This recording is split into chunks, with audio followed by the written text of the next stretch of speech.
Mes amis, j'ai une très mauvaise nouvelle aujourd'hui pour vous. L'information que je viens de recevoir est sidérante, choquante, elle fait peur. Mais malheureusement, c'est une information qui ne me surprend pas et qui ne devrait pas vous surprendre. L'heure est grave, l'heure est très grave. Elle est même plus grave que vous ne le pensiez. En tout cas, si vous vivez dans la diaspora, en Occident, que vous viviez en France, aux États-Unis, au Canada, au Luxembourg, en Suisse, en Belgique et tous les autres pays de la diaspora, je peux vous dire que vos jours dans ces pays sont comptés et je pèse mes mots. Il y a un plan qui va vous pousser à quitter ces pays de force ou de gré. Et cette information, forcément, elle va vous intéresser parce que elle concerne quasiment tous les Africains de la diaspora. Et je suis sûr qu'elle te concerne toi également.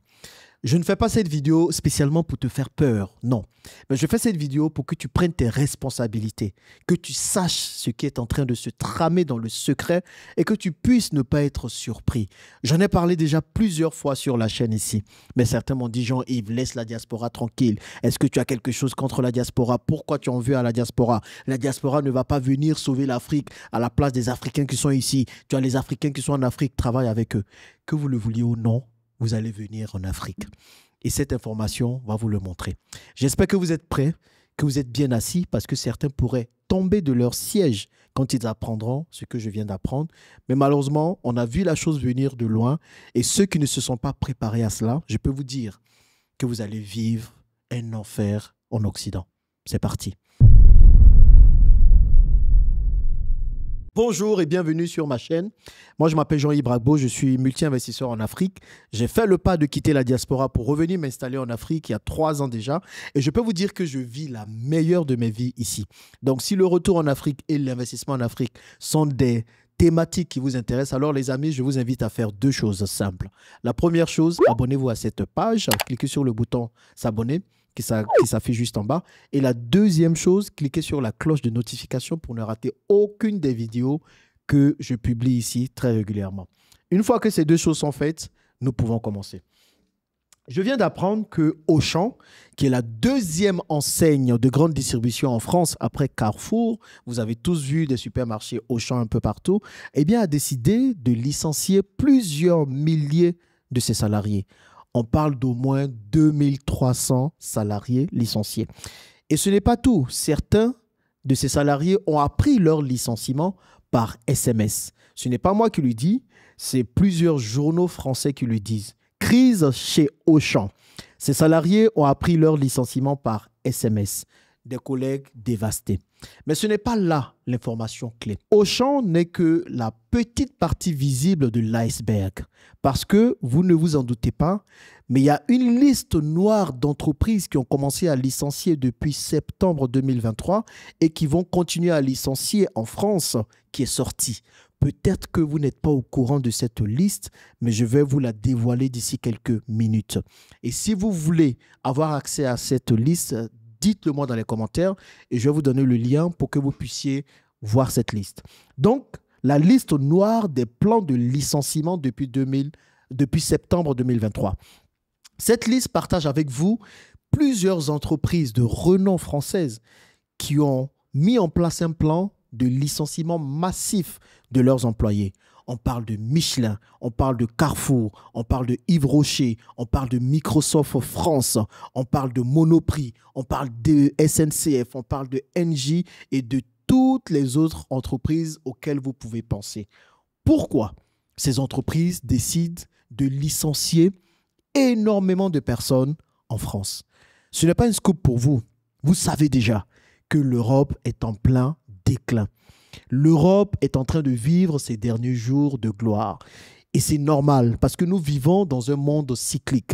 De la même façon que l'Afrique était à son apogée, que l'Afrique dominait le monde il y a des siècles de cela, l'Europe a pris le relais. Aujourd'hui, c'est d'autres mondes comme l'Asie, le Moyen-Orient et un peu aussi les États-Unis qui maintenant dirigent le monde. Et l'Europe n'arrive pas à s'adapter à cela. L'Europe n'arrive pas à suivre. L'Europe n'arrive pas à se mettre à jour. Et forcément, qu'est-ce qui arrive? Eh bien, c'est le déclin. L'Europe commence à de moins en moins avoir assez d'argent pour ses ambitions. Aujourd'hui, avec l'élection de Donald Trump comme président des États-Unis, je peux vous dire que l'Europe sera lâchée à elle-même. Parce que le plus souvent, la France et tous les autres pays européens comptent sur les États-Unis, soit pour leur protection militaire ou pour d'autres choses. Et le plus grave, surtout pour vous les Africains qui viviez dans la diaspora, c'est que ces plans massifs de licenciement concernent des métiers dans lesquels vous êtes nombreux. Vous savez, quand on quitte l'Afrique, que l'on part dans la diaspora, souvent, et la plupart du temps, les gens font des métiers qu'on appelle petits métiers en quelque sorte. Ok, loin de moi l'envie de rabercer qui que ce soit, mais c'est la dénomination qu'on donne à ce genre de métier. On va parler de gardiennage, on va parler de nounou, on va parler d'agents de sécurité. Ce sont des métiers vitaux finalement, sans lesquels la société ne peut pas vivre. Mais malheureusement, des métiers qui sont relégués au second plan. Et quand il y a des plans de redressement, des plans de licenciement, c'est souvent ces métiers-là qui sont attaqués en premier. Vous allez voir à Auchan, par exemple, et dans toutes les enseignes de grande distribution, ce sont les caissières le plus souvent qui vont être impactées parce qu'on se dit qu'on peut facilement les remplacer. Donc là, il y a une liste de métiers qui est sortie. Et cette liste de métiers, pour moi, cette liste de métiers qui va être le plus affectée par ces plans de licenciement. Malheureusement, vous allez vous en rendre compte. Ce sont des métiers dans lesquels la plupart des Africains en Europe sont. Et on parle par exemple des employés de maison, on parle des agents de gardiennage et de sécurité, on parle des ouvriers du BTP, on parle des ouvriers du bâtiment, des professionnels de la politique et clergé, les cuisiniers, les ouvriers, même s'ils sont qualifiés de travaux publics, on parle des employés, de ceux qui lavent les assiettes, des agents d'entretien, bref, tous les métiers malheureusement que les immigrés font en Europe en général et en France en particulier. Et pour aller plus loin, ce qui même fait encore plus peur, vous avez certainement déjà entendu parler du projet d'Elon Musk de mettre en place un robot, Optimus, si je ne me trompe pas, qui va faire toutes les tâches qu'on appelle ingrates. Donc, qui va combler tous ces métiers-là. Et le robot ne sera vendu qu'à 25 000 $. 25 000 $. Je vous assure, moi-même, j'attends que le robot sorte pour en acheter un exemplaire pour qu'il puisse faire tout. Me masser, laver les assiettes, cuisiner, nettoyer la maison et plein d'autres choses. Donc, vous vous rendez compte que finalement, la plupart des métiers que vous occupez vont être supprimés. On parle de 2050, mais je peux vous dire que c'est déjà là. D'ici 2030, cela sera une évidence et une réalité. Donc, que faire dans ce genre de cas? Je n'ai pas arrêté de dire aux Africains de faire tout pour être sur les métiers top, top, top. Comme on peut dire, les high value skills, donc des choses qui deviennent indispensables. Et quand je suis là, que je vous dis cherchez l'argent le maximum possible, parce que finalement, si vous faites des petits métiers, ou des métiers qu'on dit petits, que vous ne mettez pas assez d'argent de côté, malheureusement, quand ce genre de plan va être totalement déroulé, vous serez les premiers à être affectés. Et aujourd'hui, l'une des régions du monde qui commence vraiment à prendre son envol, l'une des régions du monde dans laquelle on parle aujourd'hui de pouvoir lancer des business et de pouvoir réellement avoir des ROI qui défient toute concurrence, l'une des régions du monde qu'on appelle Eldorado aujourd'hui, c'est l'Afrique, indéniablement. Et si vous ne voulez pas rentrer en Afrique, si vous ne voulez pas le faire de votre gré ou de gré, ou si vous ne voulez pas vraiment prendre ce plan-là et vous dire qu'il est peut-être temps de planifier un retour en Afrique, les amis, vous serez forcés à un moment donné de le faire. Parce que si vos métiers sont supprimés en Occident et que vous n'avez plus de quoi pouvoir gagner de l'argent, nourrir vos familles et tout, vous n'aurez pas d'autre choix que de revenir en Afrique. Moi, je vous dis, mieux vaut revenir de son propre chef.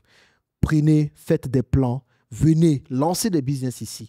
L'Afrique aujourd'hui est une région dans laquelle on vous dit, vous pouvez lancer des business avec le peu d'argent que vous avez et avoir du succès. Oui, certains vont me dire, mais Jean-Yves, tu parles de quelle Afrique? La même Afrique avec nos dirigeants qui sont corrompus, nos dirigeants qui mettent des bâtons dans les roues de ceux qui reviennent. La même Afrique où il y a la corruption, où il y a des arnaques partout. La même Afrique où il y a la jalousie, où lorsque tu viens faire des business, ce sont tes propres frères qui tuent tes business. La même Afrique où quand tu viens de la diaspora, tu es la risée de tout le monde, tu es la cible à abattre. Malheureusement, j'ai envie de dire que c'est la même Afrique dans laquelle je suis revenu. C'est la même Afrique dans laquelle je monte aussi des business. Et c'est la même Afrique dans laquelle plusieurs autres personnes montent des business et réussissent. Forcément, il y a un mode d'emploi. Il y a des choses à faire pour réussir. Mais comprenez bien que votre avenir, l'avenir de la diaspora, et je le dis et je pèse mes mots, l'avenir de la diaspora se jouera en Afrique, pas en Occident. L'histoire où vous me dites, oui, on vit en Europe, on gagne l'argent, et puis ensuite on fait partie de cet argent en Afrique, et on compte énormément, parce que sans nous, les gens ne peuvent pas manger en Afrique. Quand vous n'allez plus avoir vos emplois, quand vous allez être remplacé par des robots, quand on va vous licencier énormément, qu'est-ce que vous allez faire? Qu'est-ce que vous allez faire? OK? Donc, pensez à un retour en Afrique. Pour moi, c'est important. Il ne faut même pas que ce soit votre plan B, votre plan C, votre plan Z. Il faut que ce soit désormais votre plan A. Et je n'arrête pas de dire à toute personne qui part maintenant en Europe, pense déjà à ton retour. Donc, tu pars pour acquérir des compétences, des qualités, des connaissances et pour gagner de l'argent pour revenir. Si tu ne le fais pas, tu seras forcé de revenir et ce serait dommage. Le plus vous attendez pour faire votre retour en Afrique, le plus vous allez avoir du mal à vous trouver une place ici en Afrique parce que les gens prennent des places. Je peux vous le dire. Des gens prennent des places. Vous avez entendu l'histoire des Libanais qui viennent en masse en Afrique. En Côte d'Ivoire, on n'en parle même pas. Toutes les nations, tous les peuples qui ont des soucis dans leur pays viennent en Afrique pour pouvoir s'installer parce qu'ils ont compris que c'est l'Eldorado. On peut le faire et vous pouvez réussir ici. N'attendez pas que les entreprises en Europe vous licencient contre votre gré, mais prenez les devants. Faites le bon choix. Revenez en Afrique pour y vivre. En tout cas, c'est ce qui est mieux pour vous. Moi, je ne sais pas pour vous, mais en tout cas, moi, je pense que c'est ce qui est mieux pour vous et j'espère que c'est le pas que vous allez faire et que vous allez prendre cette chose au sérieux. Sinon, vous allez vous retrouver au carreau très tôt. Dites-moi ce que vous pensez de ça. Est-ce que pour vous, c'est une nouvelle qui vous fait peur ou bien bon, vous êtes tranquille, vous vous en foutez, vous vivez juste au jour le jour et puis vous dites que bon, quand ça va arriver, vous allez faire les choses comme vous le pensez. Je trouve que ce sera trop tard. Voilà l'information très choquante que je voulais partager avec vous. J'espère qu'elle vous permettra d'ouvrir les yeux sur la nécessité d'un retour rapide et réussi en Afrique parce que c'est ensemble que nous allons construire le continent. Merci d'avoir suivi cette vidéo.